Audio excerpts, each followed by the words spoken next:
The root of Mitsubishi's involvement in Dakar all goes back to 1983. There are two brothers in France, Christian and Bernard Manglet, and these guys are car preparers. They own a shop. They cut their teeth preparing Land Rovers for Dakar, and they got involved with Dakar initially because they were racing motorcycles. So these guys were basically like gearheads their whole lives. They weren't engineers. They loved Dakar and they had experience. They sort of stepped up their experience until in 1983 they were approached by Ulrich Bremer, who was the head of Mitsubishi France. And Ulrich had actually tried to entice the brothers to become involved with Mitsubishi by lending a truck, which was the first ever Pajero in France, to one of the brothers. And I think it was Christian who, the story, if I have it right, drove the car to the shop, to SBM, and said, hey, check this thing out. We should give this thing a run in this 24-hour off-road race coming up. And that was exactly what Ulrich's intent was. He was hoping the brothers would be into it and try to test it.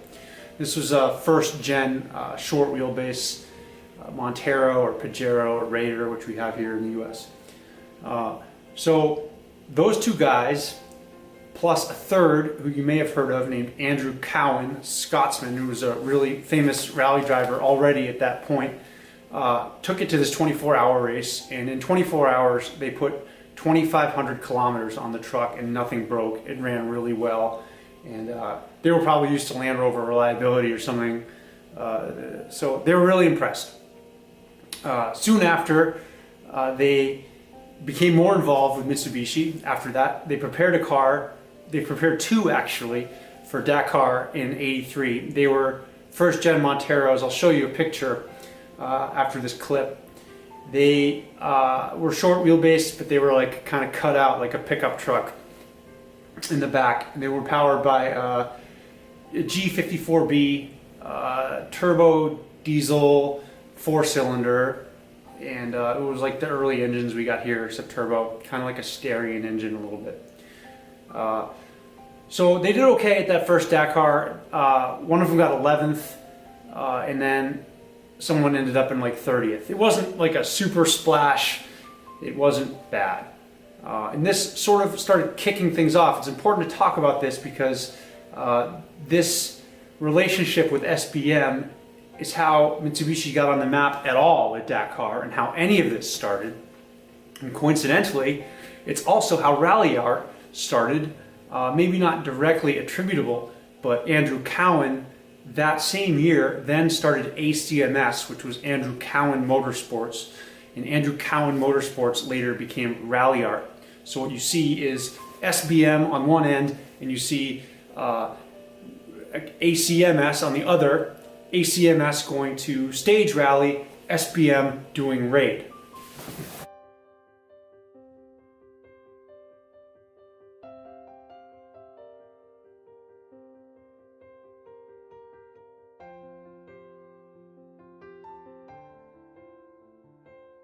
As Mitsubishi entered the mid to late 80s, you saw a lot of evolution in the way the trucks were being built. They were veering away from that standard marathon category steel body to carbon Kevlar using composites, exotic materials everywhere. The truck's weights were way down, 2,600 kilograms, and you saw a change in sponsorship from Nikon, who started out with them, to now Sun Auto, which was a French accessories dealer for off-road parts, as far as I understand. I think they're even still around. The engines were changing too. They went from that G54B in the beginning to, in the late 80s, about a 360 horsepower 4G63, which was the stroker. And then again in the 90s, when the FIA mandated a 34 millimeter restrictor, similar to a 4G63 engine. It was 4-cylinder, 2.4 liter. So we're getting these engine changes. Mitsubishi is evolving on their initial G54B engine. And then with this truck, in the late 90s, you call it 97, the FIA introduced the T2 class.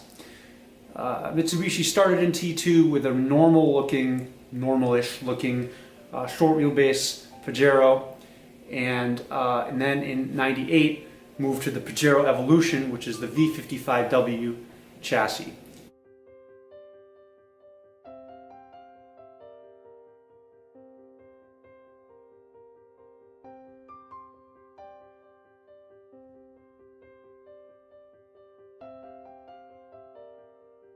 Had to wait for hours for his truck to finally arrive. Mitsubishi driver had gone off track and his front axle had been damaged going into a gully. He makes it to camp late at night, mechanics changing the front axle. The car will start the next stage, but Shinazuka's chances of winning the Dakar are gone for this year.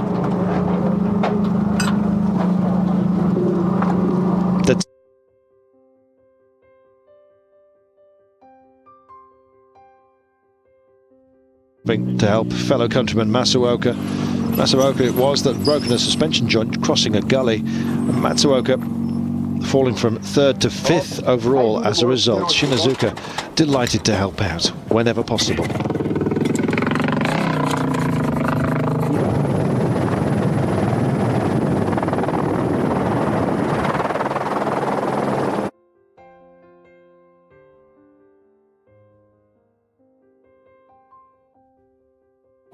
The way I think about this truck is that it's sort of like a real econo box on a high-performance chassis.